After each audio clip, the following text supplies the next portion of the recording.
Hey everyone, we're about to talk about Lego Star Wars, the Skywalker Saga with Jordan here. We actually got to see the game at E3. Yes. I played a lot of these Lego Star Wars games. It's not the same thing again, is it? Yeah, so I went in completely thinking that it was going to be just a remaster of the old games, but it's completely brand new, so every single level from like the old Lego Star Wars games has just been completely redesigned, and it's not even a linear game like the old ones where it's open world now, or open galaxy. So the levels are different because they have released these Lego games kind of piecemeal, focusing on different eras and episodes and stuff, but it's new? Yeah, so yeah, they've decided to just create a brand new game from the ground up. So some of the characters do different things than they did in the past. Some of them run differently, some of them attack differently. There's a combo system now, different levels, different cutscenes. It's completely new. If you've played the old games and you love them, you will enjoy this one because it's a brand new experience. Okay, and I think one of the interesting things that you brought up there was it's not linear, right? So how does that work? Because it's supposed to be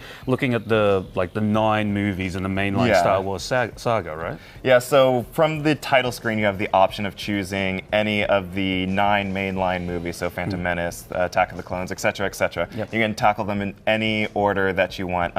When you click on an episode, so let's say A New Hope, for example, it recreates the galaxy at large like the New Hope. So if you decide to fly to Tatooine, then Luke's aunt and uncle would be there, their house would be in very nice condition, and you get to explore Tatooine during that setting. However, if you decided to pick Return of the Jedi and you flew to Tatooine, then in that instance, like, aunt and uncle are dead. Sorry for anyone who hasn't seen episode 4. Spoilers.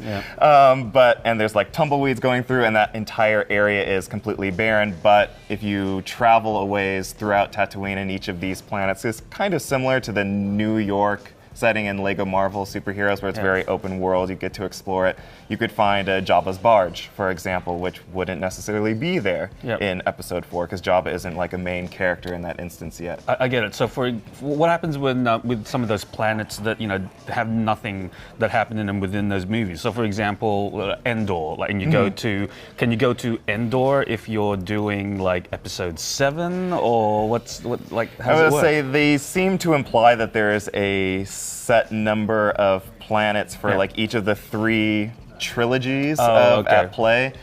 So you might not necessarily be able to go to like Naboo, for example, in episode 4, even though it was technically there for the very beginning of that movie. It would probably just be exclusively for the prequel movies. But they didn't give me an exact answer on that, so it could possibly be that you could just explore any of the planets throughout the 9 different movies as you see them. Okay, now there's been like very many of these Lego games, and the gameplay for it has been fairly standard. Are they trying to add anything new, or is it still like the sort of very kid-friendly co-op, light combat, light puzzle type stuff? It's pretty similar to what you would expect. There is a combo system now, so it kind of measures, like if you press the X button 2 times, then Luke will swing his lightsaber in this way. But if you press the X button 3 times, then you press the B button after that, he would swing his lightsaber in a slightly different manner. So there's a bit of a combo system in that regards, but at the end of the day, if you just mash that X button, then you're going to cut through enemies regardless, or shoot them with a blaster. The riddles and puzzles have made a return as well, although they're a bit more fun to actually complete now. You unlock Kyber bricks for doing it, and you now use those Kyber bricks to pay for new ships and new ship upgrades, which you can use in the new ship space battles that occur in the open galaxy. Now this is exciting. Tell me a bit more. So it's like actual, dogfighting, is that right? Yeah, so now whenever you spawn into the game, so if you spawned like into episode 4 and your first mission is to go to Tatooine for Luke to engage with old Ben, you actually have to fly to Tatooine, and maybe you own the Millennium Falcon, so you're flying in the Millennium Falcon, and maybe on your way to Tatooine, you run into an Imperial Star Destroyer fighting a Rebel frigate, and it's just a space battle going on. That's cool. Yeah, you can either just decide to skip it and just go straight to the planet to start your story mission or do some side quests, or you can fly into the space battle, and it kind of plays out similarly to the 2005 Battlefront 2 space battles, where there's just a bunch of ships flying around, and you get to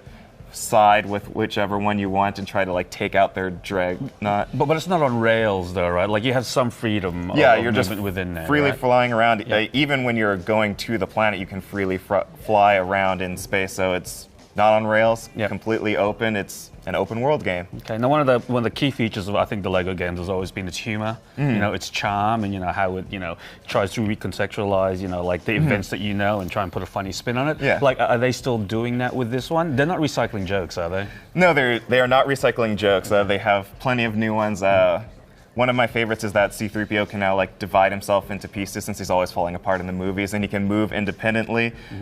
Some of the droids that you encounter, like the Gonk droid that kind of goes like boop, boop, beep, boop, boop in all the movies, C-3PO can actually talk to those droids, and you find out that they're saying like, I have no nose, so I can't smell the trash. Okay. And I'm trying to find the trash compactor. Can you help me? And he'll like wander around, and if he accidentally like trips on a rock or encounters an enemy, he falls down, and he'll just repeatedly be like, help, help, help, help me get up. And it's just this adorable little droid, and you finally get to figure out what they are saying. And then there's just random funny moments too, like Darth Vader cutting off Luke's hand, realizing his mistake, and being like, oh, you can have one of my robot hands instead. I actually find that droid story very sad. I have no I thought nose, it was funny. and I cannot smell, which is my main function.